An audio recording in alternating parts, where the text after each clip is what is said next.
ओवा टाकले 2 चमचे, ते बडीशेप 2 चमचे,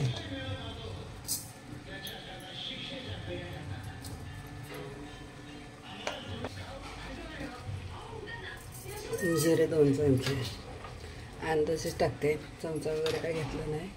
आवळे पण 2 किलो आणले, ते त्यातला काय घेणार आहे अर्धा अंदाजे जाते. तर वजन काटा कुठं घरी आहे, 1 पावशेरचं वर घेणार आहे. हे सगळं भाजून घेऊन ह्याची पोड करून घ्यायची. आवळे चांगले शिजून झालेले आहेत बघा आपले, अगदी चटके पडते सगळे, की हे निघणारे सगळे काळे त्याच्या. ह्याचे मी एवढी 2 किलो आवळे आहेत, ह्यातलं जवळजवळ 1.5 किलो, अजून अर्धा किलो मी बाजूला काढून ठेवले होते. तर ह्यातलं मी 1 किलोचं आवळा कॅन्डी करणार आहे आणि अर्धा किलोचे गोळ्या करणार आहे. 5 गोळ्या करणार आहे आवळ्याच्या. आता मी एका ताटात काढून घेते. हे आवळा मी इथले बी काढून सोलून घेतलेलं आहे. आता ह्याला मी मिक्सरला, या हाताने पण मी असं चुरून घेतलेलं आहे. आता हे मिक्सरला वाटून घ्यायला. आता मी चमचाभर तूप टाकलेलं आहे. आता हे आवळ्याचं मिश्रण मी वाटून घेतलेलं आहे, ते टाकून घेते. आता हे मिश्रण टाकून घेतलेले आहे, 2 मिनिटं हलवून घेतलेले आहे. आता गूळ टाकणार आहे.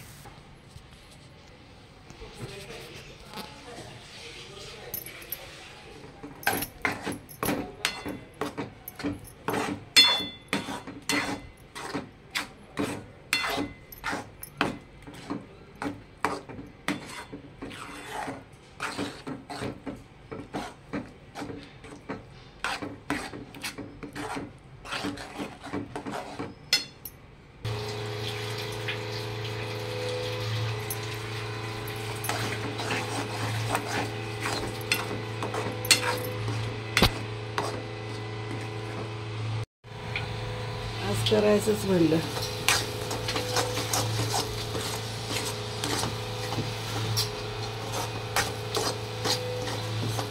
गोळा होईपर्यंत चांगला असं शिजून घ्यायचं. जेवढा आवळा घेतला का नाही तेवढाच गूळ टाकायचा.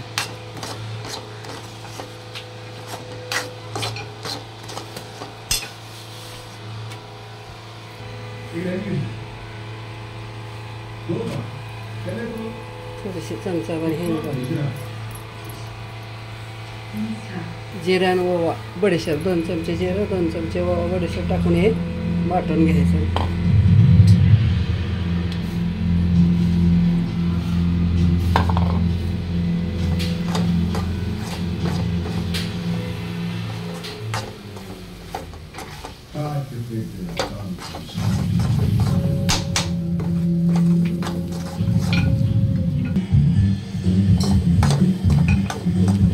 काळा मीठ 1 चमचा आणि साधा मीठ 1 चमचा.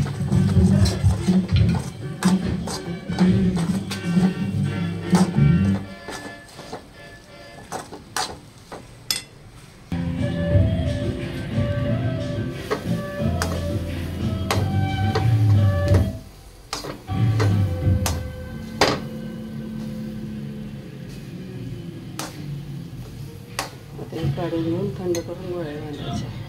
वरना माइकल भैया के अनोखे अंदाज में थंड झाल्या गोळ्या करायच्या आणि पिठी साखरमध्ये घोळवून संध्याकाळी ठेवायच्या.